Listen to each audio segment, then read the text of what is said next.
Hi hello welcome to Nanaka Prematho. This show sponsored by my doctor pain relief products and vanilla sparkle weight loss centre. Music sponsored by Madhura audio. And ఈరోజు మన నానక ప్రేమతో షోకి ఒక special guest రాబోతున్నారు అనమాట. ఈయనని ఒక మిమిక్రీ ఆర్టిస్ట్ అనాలా, లేకపోతే ఒక కమెడియన్ అనాలా, లేకపోతే ఒక డైరెక్టర్ అనాలా, ఇలా మల్టీ టాలెంటెడ్ ఉన్న the one and only great actor. Please welcome Shanti Kumar గారు.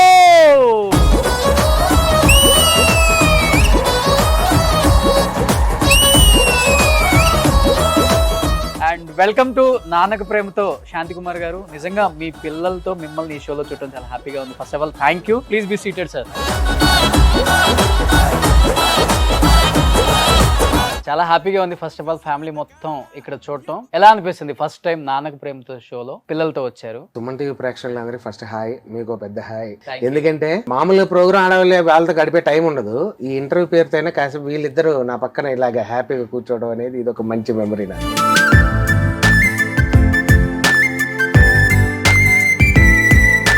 ఈ షో చాలా మందికి చాలా హ్యాపీనెస్ ఇస్తుంది. ప్రతి ఒక్కరు ఇదే చెప్తున్నారు. పిల్లలతో అట్లీస్ట్ మెమరీగా ఉండిపోతుంది మాకు లైఫ్ లాంగ్. ఎక్కడన్నా షూట్ లో ఉన్నా కానీ అలా ప్లే చేసుకొని చూడొచ్చు. గ్రేట్ నిజంగా. First of all thank you so much Shanti Kumar garu. Busy schedule లో ఉన్నా కానీ ఇక్కడికి వచ్చారు కాబట్టి. రావడానికి బాగా లేట్ అయిందా ఇక్కడికి? మామూలుగా రెడీ అయ్యి వచ్చేసాను. నువ్వు చెప్పురా, నాన్న ఎక్కడికి వెళ్ళినా కొంచెం లేట్గా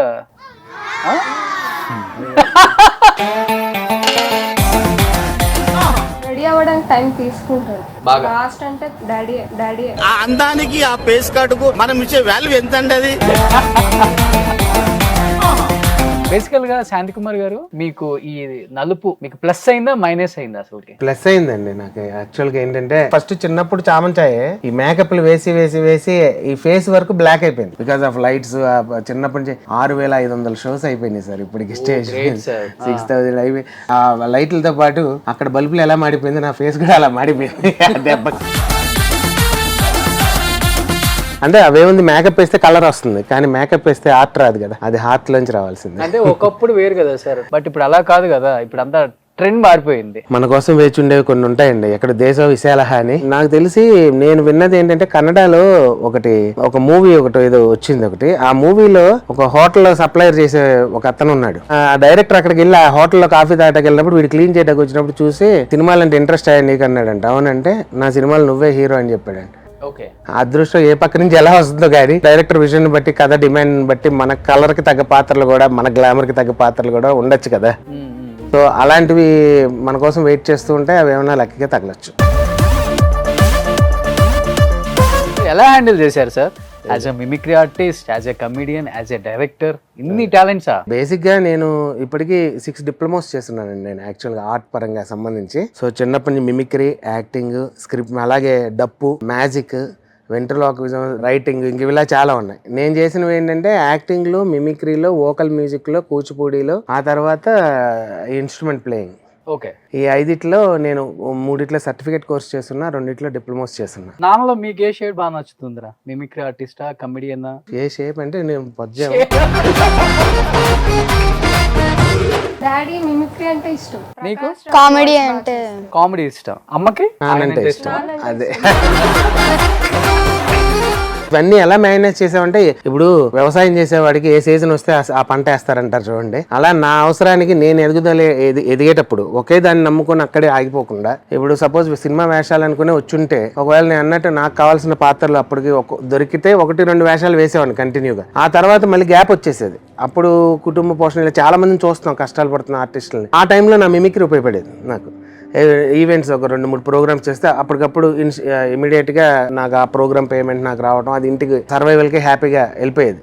ఆ తర్వాత ఈ 2 లేనప్పుడు అన్ సీజన్ లో గ్యాప్ లో కూర్చొని నాకు రాయటం అలవాటు అండి. ఎందుకంటే నాన్నగారు రచయిత, మా ఫాదర్. ఆయన ఇది నాకు కొద్దిగా అది అబ్బింది. మా తాతగారి నాన్నగారికి, నాన్నగారి నుంచి నాకు ఆ రైటింగ్ స్కిల్ అనేది అట్లా వస్తుంది. సో ఖాళీగా ఉన్నప్పుడు ఇప్పుడు కూడా నేను జర్నీ ఏదైనా ఈవెంట్కి వెళ్తుంటే స్టిల్ నవ్వు కూడా నా ఫోన్లో టైప్ చేసుకుంటూ ఉంటా, ఏదో ఒకటి ఆలోచిస్తూ. ఒక సాంగ్, ఒక మంచి మంచి డైలాగ్స్ ఇలా గుర్తొచ్చినప్పుడల్లా ఫోన్లో రాసుకుంటాం అనేది నాకు ఒక హ్యాబిట్ ఉంది. అమ్మాయికి నాన్నతో ఎక్కువ షేర్ చేసుకోవటం, నాన్న మీద ఎక్కువ ఇష్టం ఉంటుంది. అలాంటిది మీరు పడుకునే టయానికి నాన్న ఇంటికి వస్తాడు, మీరు మార్నింగ్ లేచే టయానికి నాన్న వెళ్ళిపోతారు. బాగా నాన్న మిస్ అవుతున్నాము అని ఏడ్చిన సిచ్యువేషన్స్ ఉన్నాయా? ఫెస్టివల్స్ వచ్చినప్పుడు. ఫెస్టివల్ అప్పుడు కూడా ఉండరా? ఫెస్టివల్స్ అప్పుడే ఎక్కువ ప్రోగ్రామ్స్ వస్తాయి కాబట్టి ఫెస్టివల్స్ అప్పుడు ఉండరు. నువ్వు ఏడ్చేవారు ఎప్పుడన్నా?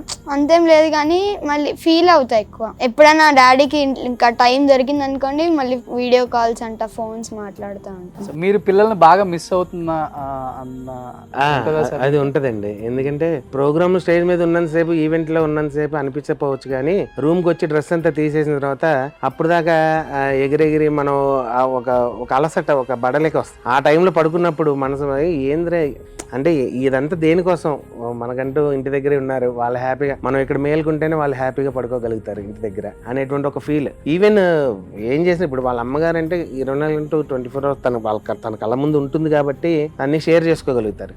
బట్ నేను షేరింగ్కి దూరంగా అవుతున్నాను, కేరింగ్కి కూడా కొద్దిగా దూరంగా అవుతున్నాను.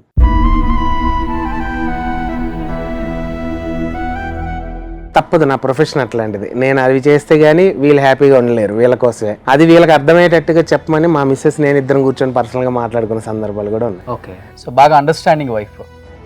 చాలా అండి. అండ్ నాకు వేరే ఫ్రెండ్స్ ఎవరు లేరండి ఇంటి దగ్గర, మా మిస్సెస్ నాకు పెద్ద ఫ్రెండ్. మా అందరికి ఉంటారా ఏంటి? అందరికి మిస్సెస్ లే ఫ్రెండ్స్ ఉంటారు. అంటే బయట మగవాళ్ళు, నేను గర్ల్ ఫ్రెండ్స్ అంటే మళ్ళీ వాళ్ళు ఇంత అండర్స్టాండింగ్ వైఫ్ అంటే లవ్ మ్యారేజ్ సార్ మీది? లవ్ మ్యారేజ్ అండి.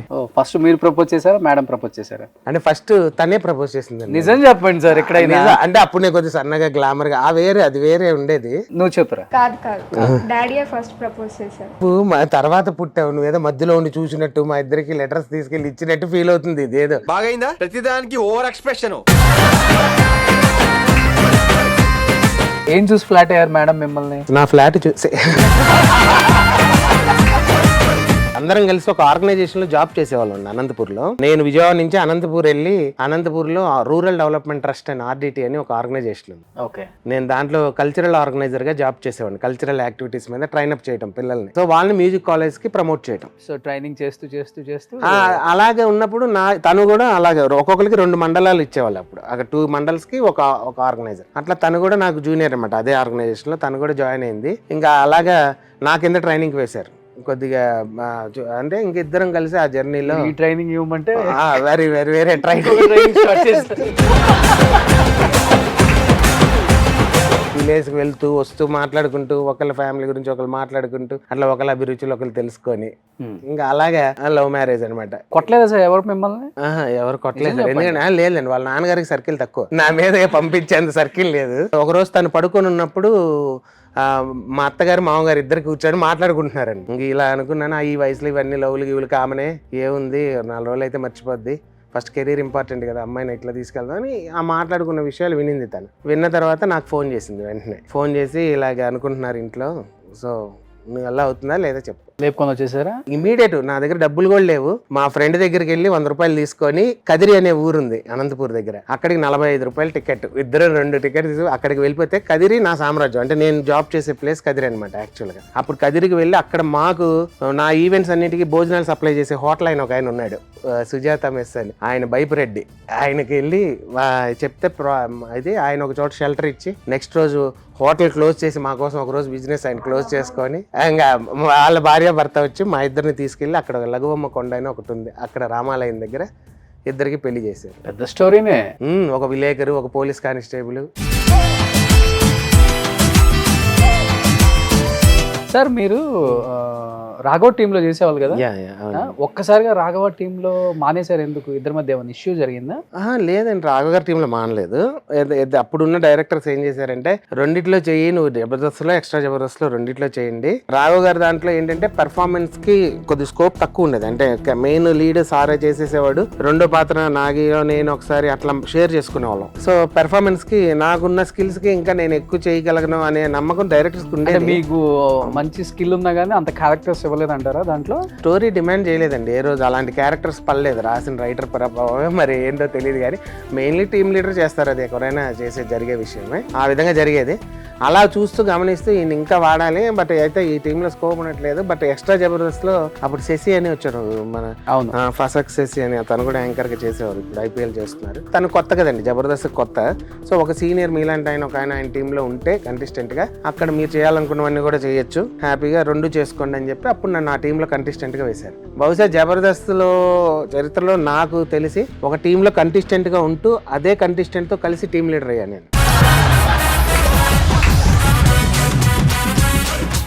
మీ ఇద్దరికి ఏం ఇష్యూస్ లేవా? శశికి అక్కడి నుంచే ఇష్యూ స్టార్ట్ అయింది. తన టీంలో కంటెస్టెంట్ గా జాయిన్ అయిన తర్వాత, ఆ కంటెస్టెంట్ గా జాయిన్ అయినప్పుడు ఆయన చాలా చక్కగా ప్రేమగా, అంటే మాకు ఇప్పుడు కూడా భయంకరమైనటువంటి ఇష్యూస్ ఏం లేవు, కానీ చిన్న మనస్పర్ధ మాట ఇది అవ్వటం. అప్పుడు అన్నయ్య, నువ్వు నాకు సొంత అన్నయ్య లాంటి, మీరు ఏం చేస్తే అది చేయండి సార్, మీకు ఫుల్ ఫ్రీడమ్ సార్, మీకు రైటింగ్ స్కిల్స్ ఉన్నాయి, యాక్టింగ్, మీకు గెటప్స్ వేయటం డిఫరెంట్ గా చేయండి అలా అన్నారని నేను అప్పుడు కొన్ని స్కిట్స్ నాకున్నది ఇందా చెప్పినట్టుగా కూచిపూడి, సంగీతం వాటి మీద ప్లాన్ చేసేవాడిని. స్కిట్ నాకున్న స్కిల్స్ ని అక్కడ ఫోకస్ చేసే విధంగా.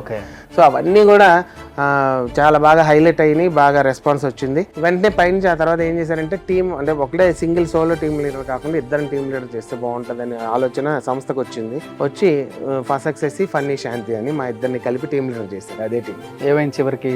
అది అక్కడి నుంచి ఆయనకి మళ్ళీ మా దాంట్లోనే మరి ఎవరు ఫోన్ చేసో చెప్పారంట. ఆ పేరు నాకు తను చెప్పలేదు, నేను ఎక్కువ గట్టిగా లాగలేదు దాన్ని, ఎందుకు వచ్చింది ఇష్యూ అని. నీకు అప్పుడే చెప్పానా ఆయనకి ఎక్కువ ఇవ్వద్దని, ఇచ్చేసాడు. ఆయన నేను డామినేట్ చేసాడు. ఇప్పుడు టీమ్ లీడర్ అయిపోయాడు, నీకే టీమ్ లీడర్ అయిపోయాడు, ఏకలా వచ్చి మేకలా తయారయ్యాడు, ఇప్పుడు సరిపోయింది అది ఇది అని చెప్పి. ఇంకా ఈ కౌన్సిలింగ్ ఇవి ఉంటాయి కదా జనరల్గా వాళ్ళ, అది ఎవరనేది తను క్లియారిటీగా చెప్పలేదు. సో మనకు తెలియకుండా ఇంకా వాళ్ళ పేరు వాడకూడదు. అలాగా ఇద్దరి మధ్య ఒక చిన్న అక్కడ స్టార్ట్ అయింది బీజం. తనతో కంటెస్టెంట్గా ఉంటూ తనతో ఈక్వల్గా టీమ్ లీడర్ అవ్వడం జరిగిందో, అప్పటి నుంచి ఈయన రైటర్కి, మాకు స్కిట్స్ రాసే ఒక రైటర్ ఉండేవాడు, ఆయనకి ఫోన్ చేయడం, ఇద్దరికి ఈక్వల్గా ఉండేటట్టు చూడు రోల్స్. అంతకుముందు అవి పట్టించుకునేవాడు కాదు ఆయన. ఆ తర్వాత కొద్దిగా ఆయనకి ఎక్కువ ఉండేటట్టుగా కాకుండా ఇద్దరికి ఈక్వల్గా ఉండేటట్టు చూడమ్మా రోల్స్. కొద్దిగా లైన్స్ అప్పటికప్పుడు సడన్గా మారేవి, డైరెక్టర్స్ చూసి మార్చేవాళ్ళు. మార్చిన తర్వాత అప్పటికప్పుడు నా మీద వేసుకొని చేయగలసిన స్కిట్స్ వచ్చేవి కొన్ని. అలాంటివి వచ్చినా కూడా నేను చేయనని చెప్పేసి అలిగి వెళ్ళిపోయిన పక్కకి వెళ్ళిపోయే సందర్భాలు కూడా ఉండేవి. అంటే మధ్యలో విన్నాను నేను, ఎవరో చెప్తే ఎక్కడో చూశాను కూడా. అంటే రాఘవ్ గారితో కొన్ని ఇష్యూస్ వల్ల జబర్దస్త్ మానేశారు శాంతి కుమార్. రాఘవ్ గారితో ఏ ఇష్యూ లేదండి. ఆ తర్వాత నాకు తిన్న దగ్గరే ఇద్దరికి ఈక్వల్ గా ఉన్నట్టే చేద్దాం సార్, నీ ఇష్టం అని చెప్పేసి ఆ విధంగానే వెళ్ళాం. వెళ్ళిన తర్వాత ఆటోమేటిక్ ఏమైతుంది అంటే ఇది పెప్ తగ్గింది మా టీంలో. ఆటోమేటిక్ గా చెప్తారు కదా పైనుంచి, ఇంకా కొద్దిగా తగ్గినప్పుడు జాగ్రత్త అని వార్నింగ్ చెప్పారు. కొద్దిగా అలర్ట్ కాల్ కూడా చేశారు, ఇంకొక 2-3 షెడ్యూల్ చూస్తాం, మీరు సరిగ్గా చేయకపోతే టీం డిస్ప్యూట్ చేస్తాం, ఇవన్నీ చెప్పారు. చెప్పిన తర్వాత కూడా ఆయన అంటే అక్కడ తను ఏంటంటే అదే కావాలి, ఇద్దరికి ఈక్వల్, నేనే ఇద్దరు చేయాలి అని ఒక పట్టుదలకు వెళ్ళారు. ఇంక ఇవన్నీ కూడా మెల్లమెల్లగా జబర్దస్త్ మానేశారు అనేసి మానలే, తను మానేశారు, ఆ టీం తీసేశారు. టీం తీసేసిన తర్వాత మళ్ళీ నన్ను రాఘవ్ గారు దాంట్లో వేశారు. తను కంటెస్టెంట్ గా చేయమంటే నేను కంటెస్టెంట్ గా చేయను, చేస్తే టీం లీడర్ గానే చేస్తాను అన్నట్టుగా ఆయన బయటకు వెళ్ళిపోయారు. శశి నాది ఎలా అయిపోయిందంటే, మంచి టాలెంట్, దాన్ని ఏమంటారు, నా తప్పు లేకుండా టాలెంట్ ఉండి అన్నిసార్లు 3 సార్లు టీమ్ లీడర్ అయ్యి మళ్ళీ వెనక్కి వచ్చిన ఒక అనుభవం నాకు. పట్టించుకుంటే ప్రతి ఫీల్డ్ లో రాజకీయాలు ఉన్నాయి సార్, కానీ అవి నేను ఇంతవరకు వాటికి ఎప్పుడు తావివ్వలే. ఎందుకంటే అలా ఉండుంటే నేను అసలు జబర్దస్త్ అయిపోయి మళ్ళీ ఇప్పుడు చేస్తున్నాను. ఈవెన్ సినిమా డైరెక్షన్ చేసి కూడా మళ్ళీ నేను వెళ్ళి రాఘవ్ గారి టీంలో చేస్తున్నాను. నాకేంటంటే వేదిక ఇంపార్టెంట్ అండి, అక్కడ ఉన్న వ్యక్తులు కాదు. Super great. ఎలా ఉంటారు నాన్న బేసికల్ గా? ఫ్రెండ్లీయా లేకపోతే సీరియసా? ఫ్రెండ్లీగానే ఉంటారా? మీ ఇద్దరులో అసలు ఎవరు ఎక్కువ మాట్లాడతారు? నాన్నది ఎవరికి వచ్చింది అసలుకి? ఇద్దరికే వచ్చింది అనుకోండి. అయితే ఎక్కువ వీడు ఏంటంటే నన్ను ఫాలో చేస్తుంటాడు, నన్ను అబ్జర్వ్ చేస్తూ ఉండడం, నా అలా బిహేవ్ చేయడం, ఇలాంటి చేష్టలు కదా. అంటే నాకు తెలియకుండా సైడ్ నుంచి అనమాట. అప్పుడప్పుడు వాళ్ళ అమ్మ అంటూ ఉంటుంది, నువ్వు కనిపిస్తూ ఉంటావు వాడు ఏమైనా మాట్లాడినప్పుడు, ఎప్పుడైనా ఏది టీవీ చూస్తూ కూర్చునే విధానం కానీ, ఈ కాలు మీద కాలు వేసుకొని అట్లా కొన్ని ఉంటాయి. ఆ సిమ్టమ్స్ వీళ్ళు పోల్చుకుంటారు కదా ఇంట్లో లేడీస్. మనకైతే వాడు టాలెంట్ కూడా మాట్లాడే మాట్లాడే విధానం, కొన్ని సాంగ్స్ కానీ డాన్స్ కానీ, వీడి ఫ్యూచర్ లో వీడి మంచి ఆర్టిస్ట్ అవ్వాలనేది వాడికి ఒక మంచి ఎయిమ్ అనమాట. మీ నెంబర్ ఏదైనా మంచి ఒక చిన్న స్టోరీ నాకు ఏదైనా లైన్ వచ్చిందంటే వీడితో డిస్కస్ చేస్తాను నేను ఫస్ట్. ఓకే, అంటే కొద్దిగా ఈ జనరేషన్ తగ్గట్టుగా వాడు అమాయకంగా అడిగినవే నాకు ఒక్కోసారి అవును కదా ఇది కరెక్ట్ పాయింట్ అడిగాడు వీడు భలే లాగాడు అన్నట్టుగా అనిపిస్తుంది నాకు. సో అట్లా 1-2 సందర్భాలు వీడితో జరిగిన తర్వాత ఆ తర్వాత సెంటిమెంట్ గా మారింది. అది ఏది రాసినా ఫస్ట్ వీడికి చెప్పడం అనేది నా సెంటిమెంట్. యాజ్ ఎ డాక్టర్గా చెప్పురా, ఇప్పుడు ఎంత మంచి ఆపర్చునిటీ అయినా కానీ కొన్ని ప్లాట్ఫామ్ల మీద చేసేటప్పుడు కొన్ని క్యారెక్టర్స్ బాగుంటాయి, కొన్ని యాక్సెప్ట్ చేయాలి, బాగోలేకపోయినా తప్పదు, ఆపర్చునిటీ కాబట్టి. ఇప్పుడు నాన్న ఈ బాడీ మీద లేడీ గెటప్ వేసుకొని స్టేజ్ మీద ఎగురుతున్నప్పుడు ఒక కూతురుగా ఓకే నాన్నకు అవకాశం వచ్చి చేస్తున్నాడు అనుకుంటావా, లేకపోతే నిజంగా ఫీల్ అయిన సందర్భాలు ఉంటాయి? మీ ఫ్రెండ్స్ నీతో మాట్లాడతారు కదా? లేదు, నేను ఎప్పుడు అట్లా ఫీల్ అవ్వలేదు. ఎందుకంటే బికాస్ అది అందులో కూడా డాడీ యాక్టింగ్ చేసి తన టాలెంట్ అది. ఇంకా మీరు ఎప్పుడన్నా అయిన సందర్భాలు ఉన్నాయా సార్? అట్లేం లేదండి, ఎందుకంటే జబర్దస్త్ సీక్రెట్ పాయింటే మగవాళ్ళు చీర కట్టుకోవటం. వాస్తవం ఏంటంటే లేడీ గెటప్ వేయటం వల్లే ఆ షోలో ఫస్ట్లో ఆ నవ్వులు అవన్నీ కూడా, చంద్ర లాంటి వాళ్ళు కానీ ప్రతి ఒక్కళ్ళు కూడా కట్టిన వాళ్ళే చీర.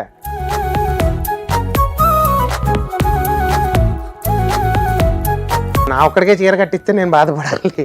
సో అందరితో పాటు నేను ఆ పాత్ర డిమాండ్ చేసి అందులో ఒక భార్య, భయంకరమైన భార్య, తాటకిలాగా ఉండాలి, సో రాఘు గారిని భయపెట్టాలి, అలాంటి పాత్ర కావాలన్నప్పుడు ఫస్ట్ నా వంకే చూస్తారు. ఇంక నేను ఫస్ట్ కానివ్వండి నేను చీర అని.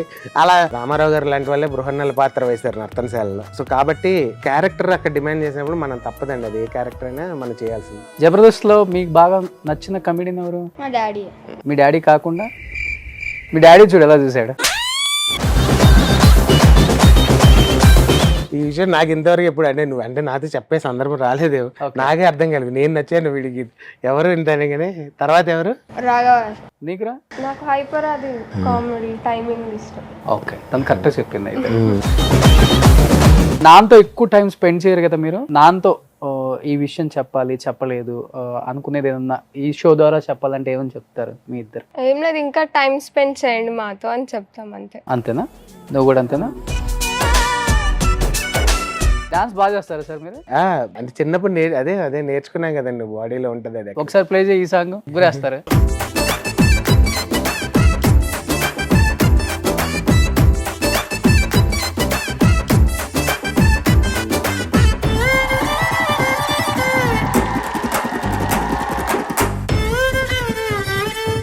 సార్ మీరు మంచి మిమిక్రీ ఆర్టిస్ట్, కమెడియన్ కన్నా ముందు కూడా మా కోసం కొంతమంది వాయిస్ ని మిమిక్రీ చేయమని కోరుకుంటున్నాం. బాగా ఇష్టమైన వాయిస్ వచ్చేసి ప్రకాష్ రాజ్ గారి వాయిస్ అండి. ప్రకాష్ రాజ్ గారి వాయిస్ కి నాకు మంచి పేరు. నాన్ స్టాప్ గా చెప్పండి, మీకు ఎన్ని వాయిస్లు వస్తాయి voice? So first Prakash Raj గారితో స్టార్ట్ చేస్తాను. తల్లి కూతురు ఏం నటిస్తున్నారు? ఇదొక డింపుల్ కపాడియా, నీ కూతురు ఒక ట్వింకిల్ కపాడియా. రాత్రి కొడుకొచ్చి రూమ్ లో డాన్సింగ్, ఉదయం తండ్రి వచ్చి నాతో ఫైటింగ్, ఎగ్జామ్ కని చెప్పి వాడితో జంపింగ్, సందు చివరి వాడు ఆటోలో వెయిటింగ్, అక్కడికి ఫస్ట్ హాఫ్ సెకండ్ హాఫ్ కదా మామూలే.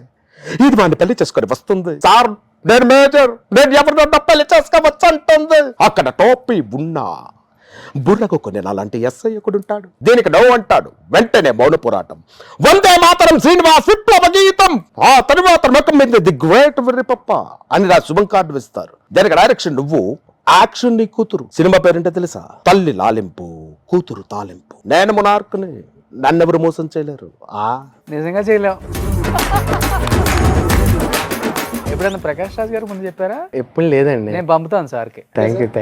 అలాగే రామారావు గారు ఈ రోజు నాన్నకి ప్రేమతో ప్రోగ్రాం గురించి ఆయన మాట్లాడితే,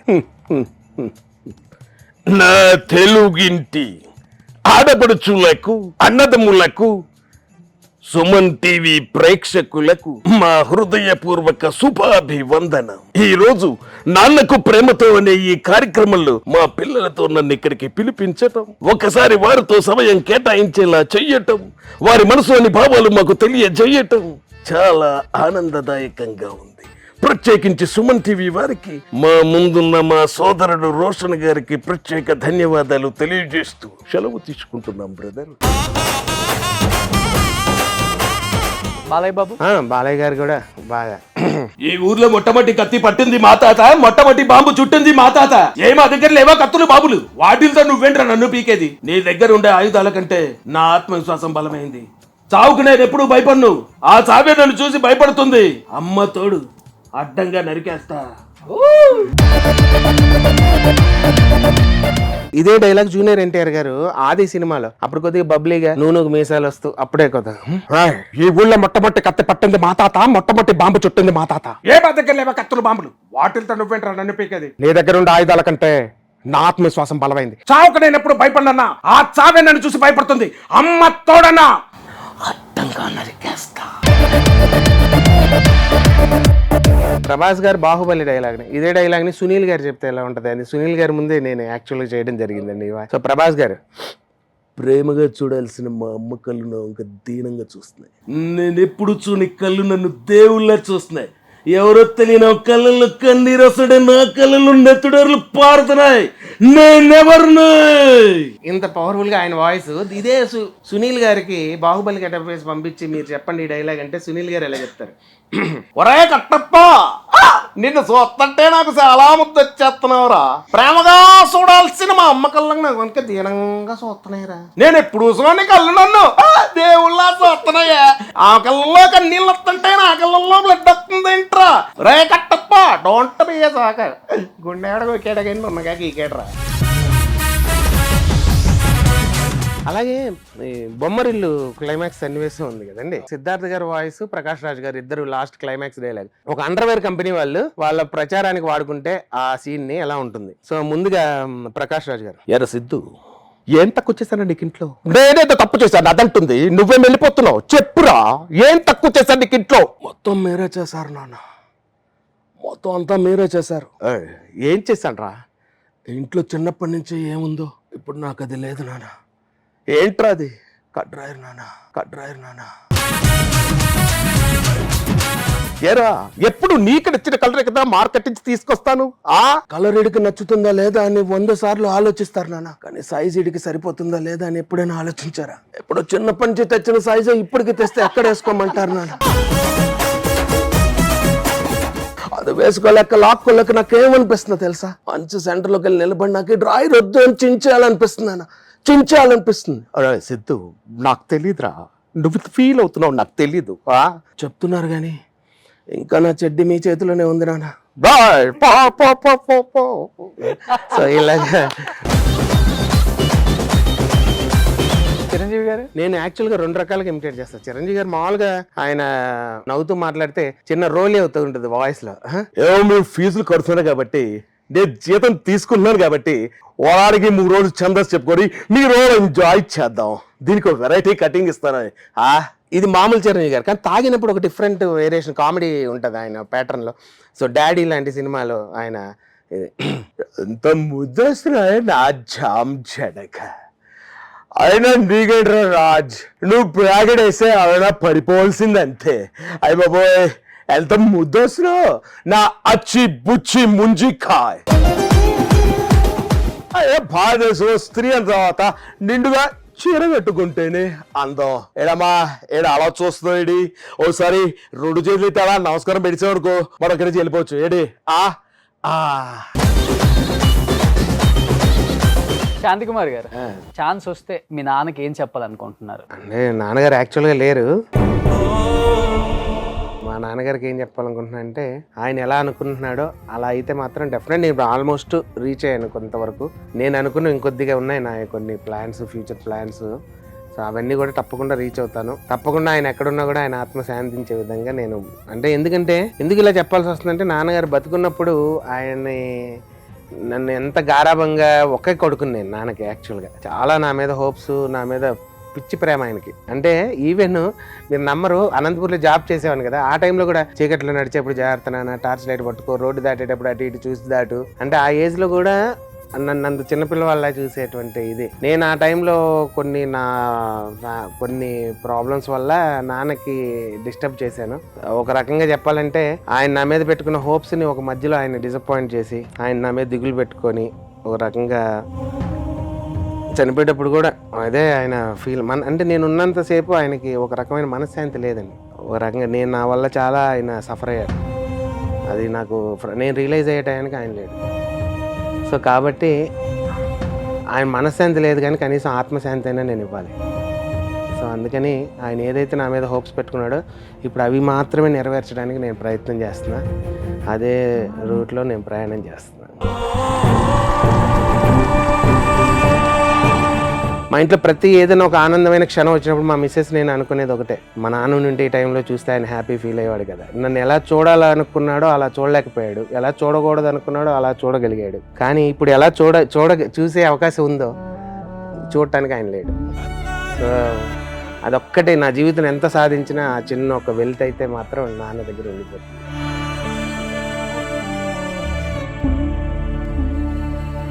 ఎంత పిచ్చి ప్రేమ అంటే ఆయన రేపు చనిపోతాడానికి వాళ్ళ నైట్ నాతో మిమిక్రీ చేయించుకున్నారు. ఆయన ఎన్టీఆర్ ఫ్యాన్స్ నాన్నగారు. అది ఒకటి చెప్పరా నాకు ఒకసారి వింటానని చెప్పి నాతో. అది అయిపోయిన తర్వాత నేను నిజంగా చెప్తున్నాను రా, నువ్వు ఇదొక్కటి హ్యాబిట్. అప్పుడు నేను అంటే వాస్తవానికి డ్రింకర్ అండి నేను బాగా. అప్పట్లో ఆ డ్రింక్ ఒకటి మానేస్తే నేను చచ్చి నీ కడుపును పుడతాను అన్నారు. నిజంగా ఆ ప్రేమ ఎంత పవర్ఫుల్లో నాకు అర్థం కాలేదు. కానీ నాన్న చనిపోయిన తర్వాత సంవత్సరకం చేస్తాను చూడండి, 1 year తర్వాత కరెక్ట్గా అదే డేట్కి వీడు పుట్టాడు. సో నాన్న పుట్టాడు మళ్ళీ అయితే. నాన్న ఖచ్చితంగా పుట్టాడు. ఆయనకే వాళ్ళు నేను ఇప్పుడు చెప్తున్నాను చూడండి మీకు, ఏది ఒక సెంటిమెంట్గా మారింది నాకని. ఏ స్టోరీ రాసినా ఫస్ట్ ఆయనకి వీడికి చెప్తాను నేనని, మా నాన్నతో చెప్తున్నట్టు ఫీల్ అవుతాను నేను.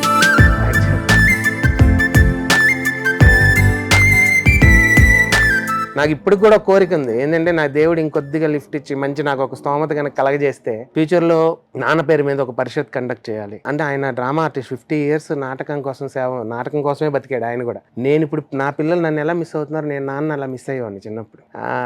చిన్నప్పటి నుంచి ఆయన వస్తే నేను నన్ను వెంట పెట్టుకొని తీసుకెళ్ళిపోయాడు, కూర్చోబెట్టుకొని మా నాన్న నాతో ఇలాగే డిస్కస్ చేసేవాడు. ఈ నాటికలో నీకేం అర్థమైందిరా, ఏది ఫాల్ట్ రా, ఏది మంచిదిరా చెప్పరా అని. అంటే ఆయనకు ఒక ఆర్టిస్ట్గా చూడాలని కోరిక. అప్పుడు ఆయనకున్న కుటుంబ సమస్యల వల్ల నాన్న ఎదగలేకపోయారు. అంటే అక్కడికి విజయవాడకి పరిమితం అయిపోయారు. కానీ నువ్వు ఏదో రోజు ఎదగాలి నాన్న అనేవాడు. అది ఎదిగే టైంలో నేను మధ్యలో ట్రాక్ తప్పాను. అది ఆయన ఫీల్ అయ్యి ఆయన చనిపోయిన తర్వాత మళ్ళీ ట్రాక్ 24 hours అండి అదే పని. తెల్లవారు నా తల కింద పెట్టుకొని పడుకునేవాడిని బాటిల్. అట్లా వెళ్ళిపోయిందంటే ఒక రోజుకి 1.5 full బాటిల్ అంతవరకు తాగేదాకా వెళ్ళిపోయింది. మా మిస్సెస్ కూడా మధ్యలో మీ ఇద్దరం కొట్లాడటం అంటే వీడికి తెలియదు, ఇంకా తినికి తెలుసు బాగా, ఇప్పటికీ గుర్తుపెట్టుకుంటుంది. మధ్యలో 3 ఏళ్ళు విడిగా ఉన్నాం మేము ఇద్దరం. అంత లవ్ చేసి మ్యారేజ్ చేసుకుని తను వాళ్ళ ఇంటికి వెళ్ళిపోయింది. నాన్న చనిపోవడంతో మళ్ళీ అన్నీ కలిశారు, అందరు నా దగ్గరికి వచ్చారు. మళ్ళీ నేను కూడా అప్పుడు బలంగా డెసిషన్ తీసుకున్నాను, ఇంకా లైఫ్లో దాని మొహం చూడకూడదు. ఎందుకు ఒక్కదాని వదిలిపెడితే ఇన్ని నా దగ్గరికి వస్తాయా అనేటువంటి ఒక రోజు నైట్ అంతా కూర్చొని బాగా ఆలోచించి నెక్స్ట్ రోజు నుంచి ఇష్టమైంది ఒకటి వదిలేయాలంటారుగా, అప్పుడు నాకు మంది ఇష్టం కాబట్టి నాన్న కోసం దాన్ని వదిలేసాను. ఇంకా లైఫ్లో దాన్ని జన్మలో చూడలేని చెప్పి. సూపర్ సార్, పిల్లల కోసం ఫ్యామిలీ కోసం మంచి డిసిషన్ తీసుకున్నారు, గ్రేట్. అది అవన్నీ దాటుకొని లైఫ్ని గెలవాలని కొన్ని నన్ను డామినేట్ చేయకుండా కంట్రోల్ చేసుకొని వచ్చేసాను బయట. ఏ మూవీ డైరెక్ట్ చేస్తున్నారు? ఆల్రెడీ మొన్న July 21st నేను డైరెక్ట్ చేసిన మూవీ రిలీజ్ అయిందండి. సాయి కుమార్ గారు మెయిన్ లీడ్గా, నాతో నేను. ఓకే. సినిమా కథ, మాటలు, స్క్రీన్ ప్లే, డైరెక్షన్ అంతా నేనే. మంచి రివ్యూస్ వచ్చినాయి దానికి బాగా. ఇప్పుడు యూట్యూబ్లో కూడా దాని రివ్యూస్ చూడొచ్చు, 8.4 ఇచ్చారు 10కి. సో మంచి రివ్యూస్. బట్ ఏంటంటే రిలీజ్ రాంగ్ టైంలో చేశారు మా ప్రొడ్యూసర్స్. వాళ్ళకి పాపం కొత్తే, నాకు కొత్తే. ఇది తెలియకుండా మిస్టేక్ జరిగి బేబీకి బ్రోకి మధ్యలో పడింది మా సినిమా. ఆ టైంలో థియేటర్స్ దొరక్క ఫస్ట్ అనుకున్న థియేటర్స్ ఒకటి, మాకు తర్వాత దొరికిన థియేటర్స్ ఒకటి, సరిగ్గా రిలీజ్ అవ్వక అది కొద్దిగా ఇబ్బంది పడింది. బట్ అయితే నెక్స్ట్ డిస్నీ హాట్స్టార్లో స్ట్రీమింగ్కి నెక్స్ట్ ట్రై చేస్తున్నారు. త్వరలో నెక్స్ట్ మంత్లో అది రావచ్చు. ఓకే. సో ఇప్పుడు సెకండ్ ప్రాజెక్ట్ మళ్ళీ రెడీ చేస్తున్నానండి, రేపు ఉగాది తర్వాత స్టార్ట్ అవుతుంది. సో డిట్టో మీ కొడుకంతా మీరే అన్నారు కాబట్టి మీ అబ్బాయి కూడా కొన్ని క్వశ్చన్లు మిమ్మల్ని అడుగుతానని చెప్పాడు. అవునా? అవును. అడుగుతావా? ఇక్కడ కూర్చొని అడుగుతావా? సూటిగా అడగవచ్చు ఇక్కడ ఉంటే, కళ్ళల్లో కళ్ళు పెట్టి. ఇప్పుడు దాకా రోషను, ఇప్పుడు ఎమోషను. సో ఫస్ట్ మిమ్మల్ని ఏం అడుగుతానంటే, నేను ఇష్టమా అక్క ఇష్టమా? అమ్మ ఫస్ట్ ఎరికిచ్చాడు. బ్రోకి నువ్వు బేబీకి మధ్యలో పడి నలిగినట్టు మా సినిమా. నా జేబులో 2 500 నోట్లు ఉన్నాయనుకోరా, ఏ నోటు మీద గాంధీ తాత ఇష్టం అంటే నేనేం చెప్తా? ఒకరి పేరే చెప్పాలి. శృతి. ఎందుకు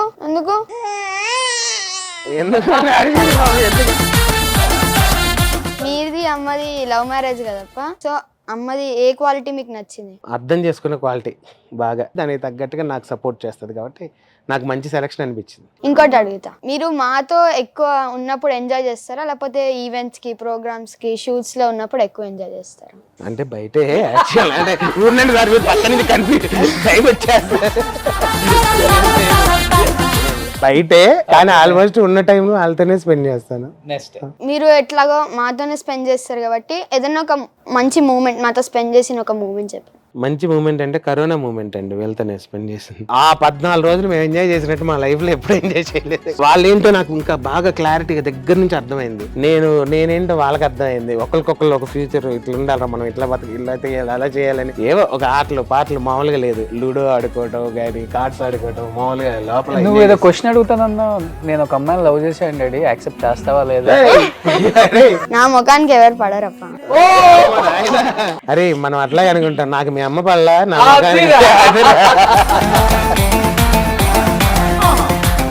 ఇంకా లాస్ట్ వన్ క్వశ్చన్. మనం అన్ని ఊర్లు తిరుగుతుంటాం కదా, అక్కడ మీకు ఫ్యాన్స్ ఫోటో దిగడానికి వస్తారు. అప్పుడు మీరు ఏ ఊరు సార్ అంటే, ఇప్పుడు ఒకవేళ అనంతపూర్కి వెళ్ళినాం అనుకోండి, అక్కడ ఎవరైనా ఫ్యాన్ వచ్చినారు, మీరు ఏ ఊరు సార్ అంటే అనంతపూరే అనేస్తారు. మళ్ళీ ఇప్పుడు ఒకవేళ బెంగళూరుకి వెళ్ళినాం అనుకోండి, మీరు ఏ ఊరు సార్ అంటే మాది బెంగళూరే అనేస్తారు. విజయవాడ అట్లా ఎక్కడికి వెళ్ళినా కూడా అట్లాగే అనేస్తారు.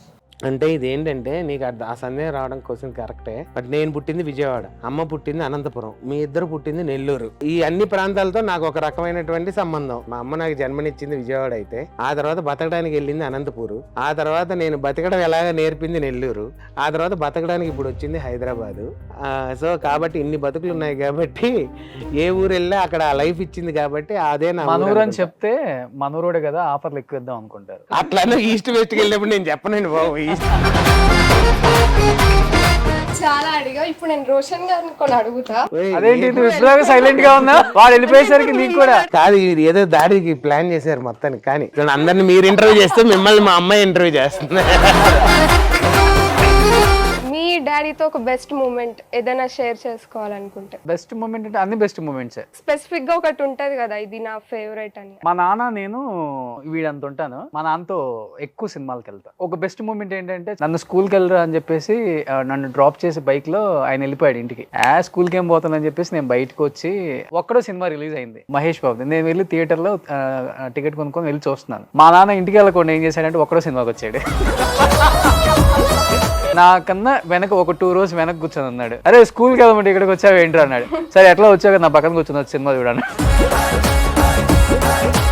మీ స్టార్టింగ్ జర్నీ నుంచి ఇప్పటి వరకు ఎంత సపోర్ట్ ఉన్నారు మీ ఫాదర్? వాళ్ళకి ఈ ఫీల్డ్ కొత్త. మా ఫాదర్ సెంట్రల్ గవర్నమెంట్, ఆయనకి ఈ ఫీల్డ్ సంబంధమే లేదు. నేను ఒక్కడనే ఫస్ట్ ఈ ఫీల్డ్కి వచ్చాను. నేను స్టెప్ వేసినప్పుడు ఒకటే చెప్పారు, నువ్వు ఎక్కడున్నా కానీ సక్సెస్ అవుతావు, నీకు ఆ శక్తి ఉంది, దేవుడు ఇచ్చాడు, ఒకటి అనుకుంటే సాధిస్తా ఉన్నారు. సో నువ్వు స్టార్ట్ చేసావు కాబట్టి గో హెడ్, వెనక్కి వెళ్ళి చూడొద్దు, నువ్వు వెళ్ళిపో, నువ్వు వెళ్ళే ప్రయాణం సక్సెస్ అవుతుంది అని చెప్పారు.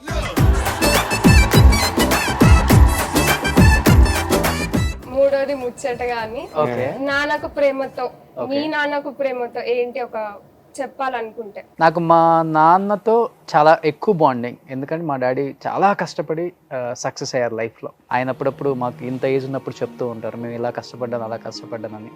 బట్ మా నాన్న ఒక పొజిషన్కి వచ్చిన తర్వాత కూడా నేను ఎక్కడి నుంచి వచ్చాను అన్న రూట్స్ మా నాన్నకి బాగా గుర్తున్నాయి. అది నేర్చుకున్నాను మా నాన్న దగ్గర నుంచి బాగా.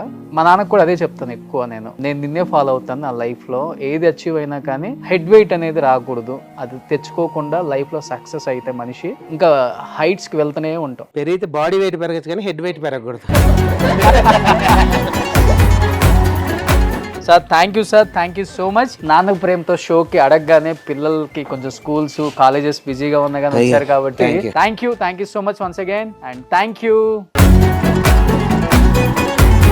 వెళ్ళబోయే ముందు చేస్తా, నా జీన్సే చిరిగిన అదే ఒక ఫ్యాషన్, షూలేస్ ఊడిన అదే ఒక ఫ్యాషన్, ఇవన్నీ లేకపోతే ఒకటే ఎమోషన్. అరే ఉన్న ఒక్క జిందగీ అర్థమైతే లేదని దారి తప్పి రోడ్డు మీద ఫ్యాషన్ అంటున్నది. అన్నది చిన్న పెద్ద తేడా లేదు, రంగు రంగు బట్టలేవు చూసుకో, నా ముందు వెనుక ఆస్తి లేదు పాస్తి లేదు దోస్తి, చిన్నప్పటి నుంచి ఆస్తి లాగా నిండుకొని నిన్నగాక మొన్ననే పటాయించిన పోరిని, అది నన్ను అనుకుంది అంబానీ కొడుకని, బండికేమో బ్రేక్ ఫెయిల్ గుద్దుకున్న గోడని, అది నన్ను తిట్టింది అమ్మని అక్కని.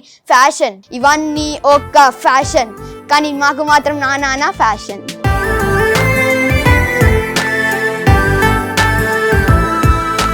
డాడీ, ఈ నాన్న ప్రేమ షోకి వచ్చాం, సో మీకు ఒక సర్ప్రైజ్ గిఫ్ట్ కూడా తెచ్చాం, ఇస్తాం ఇప్పుడు. అప్ప మీరు ఇంకొక కొత్త ప్రాజెక్ట్స్ మూవీ స్టార్ట్ చేస్తున్నారు కదా, బెస్ట్ ఆఫ్ లక్ అప్ప.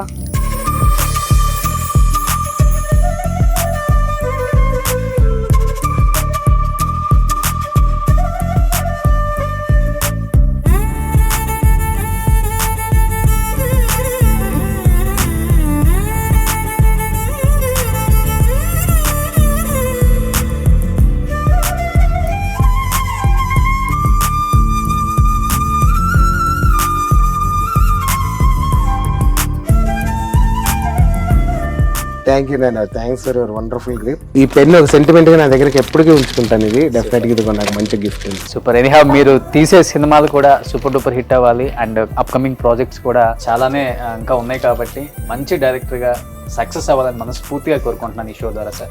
Thank you so much Shanti Kumar గారు.